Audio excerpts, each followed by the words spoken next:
1. The free piano in the empty house. It started with an innocent search. Free piano. Sarah, a music student on a tight budget, had been dreaming of owning a grand piano, even a used one. When she saw the listing, a beautiful, antique upright piano, absolutely free. "Hello?" Sarah called out, pushing the door open further. Mark suggested, but his voice lacked conviction. They walked further in, calling out again. Still nothing. The air was heavy, cold, and smelled faintly of mildew and something else. Something metallic and old. Silence. In the center of the vast, empty living room sat the piano. It was exactly as described, beautiful and imposing. His old lease was up, and he needed something cheap and quick. He found a Craigslist ad for a room in a shared house. Surprisingly affordable, and in a decent neighborhood. The ad was sparse. Room for rent? Quiet house. Must be clean. Oh. He called the number. A woman named Martha answered, her voice raspy but polite. She invited him to see the room that evening. But around it, the floorboards were scuffed and gouged, as if something heavy had been dragged repeatedly. Odd. Nothing seemed out of place. He grabbed his keys, his wallet, and his phone, and ran out of the house, leaving everything else behind. He never looked back. He still gets shivers thinking about the quiet clicks, the rearranged clothes, and the horrifying realization that his quiet roommate had been watching his every move. But then he saw it. On his desk, where he always kept his laptop closed, it was now open. And on the screen, a single new document was open in a word processor. The title of the document was David's schedule, and below it, meticulously typed out, was a detailed, hour-by-hour log of his activities for the past week. When he left for work, when he came home, when he ate, when he went to bed, even when he took a shower. Martha, a frail-looking woman in her late 60s, showed him around. "And you must be home by 9 p.m. every night. I like my peace and quiet." The room itself was small but clean, with a window overlooking a small garden. David felt a sense of relief. It seemed too good to be true. On the wall directly above the piano, someone had scrawled. His toothbrush would be slightly damp when he hadn't used it. As he unlocked the front door, he heard it. A distinct, sharp click from inside his own room. He froze. He knew he'd locked his door that morning. He slowly pushed the front door open, and the house was silent. He crept to his room, his hand hovering over the doorknob. He took a deep breath and pushed it open. His clothes, neatly folded in his drawer, would sometimes be subtly rearranged. Once, he found a single, long gray hair on his pillow, though his hair was dark brown. He tried to brush it off as his imagination, or perhaps Martha tidying up. In what looked like dried mud or rust, a single word. Play. The house was dark, curtains drawn, and a thick layer of dust covered everything. It felt abandoned.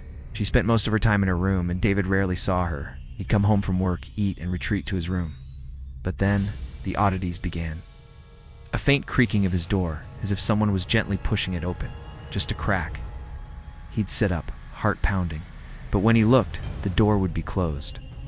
Mark, usually unflappable, looked visibly uneasy. "This is too weird, Sarah. Let's just go. Just come pick it up." She couldn't believe her luck.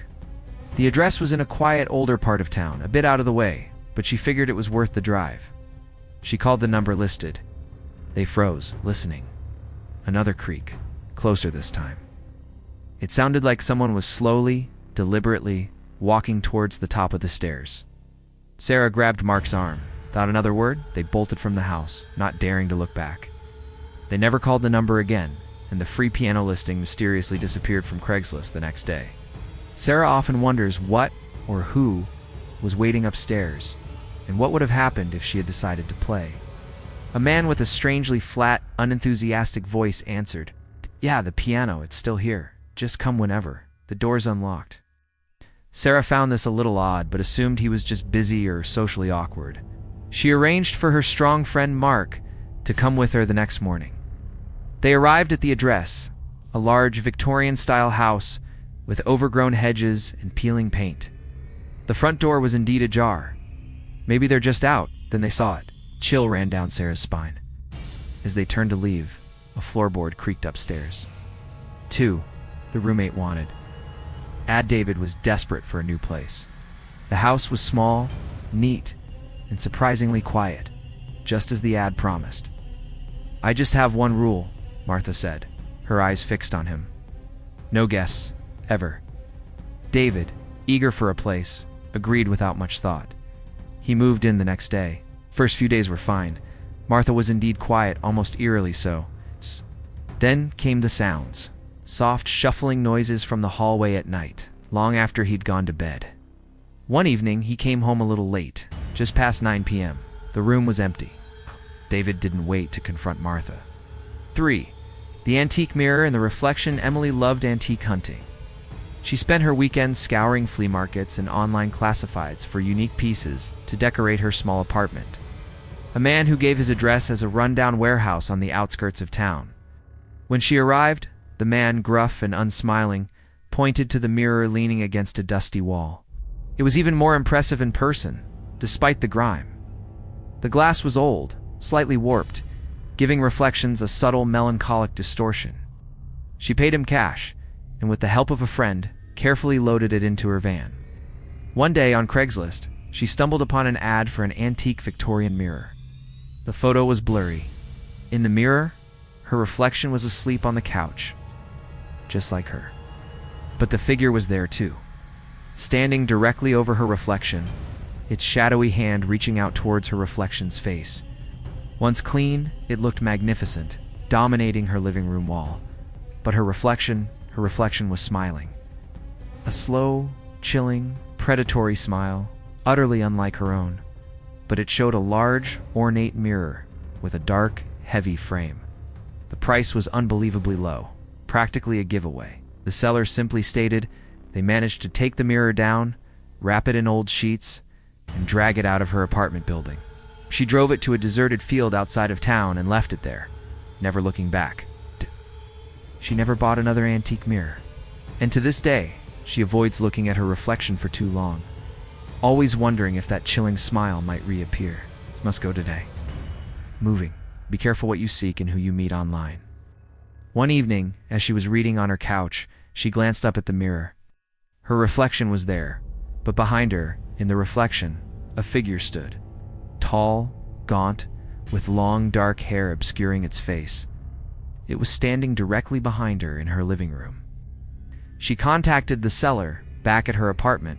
She spent hours cleaning the mirror, polishing the dark wood and wiping away years of dust from the glass. That night, she started noticing things. Out of the corner of her eye, she'd catch movement in the mirror that wasn't there in the room. A flicker, a shadow. She'd turn, and her own reflection would stare back, unmoving. She dismissed it as fatigue or the old glass playing tricks. But it got worse. Emily screamed, spinning around. Her living room was empty. She looked back at the mirror. Her reflection was alone. Her heart pounded. She'd see the figure more clearly now, always behind her reflection, always silent, always still.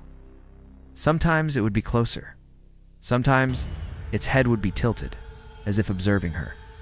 She started sleeping with the lights on, facing away from the mirror. She tried to rationalize it. A trick of the light, her imagination. The next few nights were a torment. One morning, she woke up, disoriented. She'd fallen asleep on the couch. As her eyes adjusted, she saw it.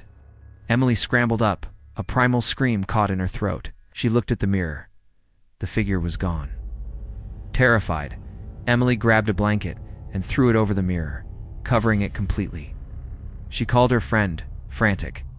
These stories serve as a stark reminder that sometimes the scariest things aren't in haunted houses, but in the seemingly ordinary transactions of everyday life.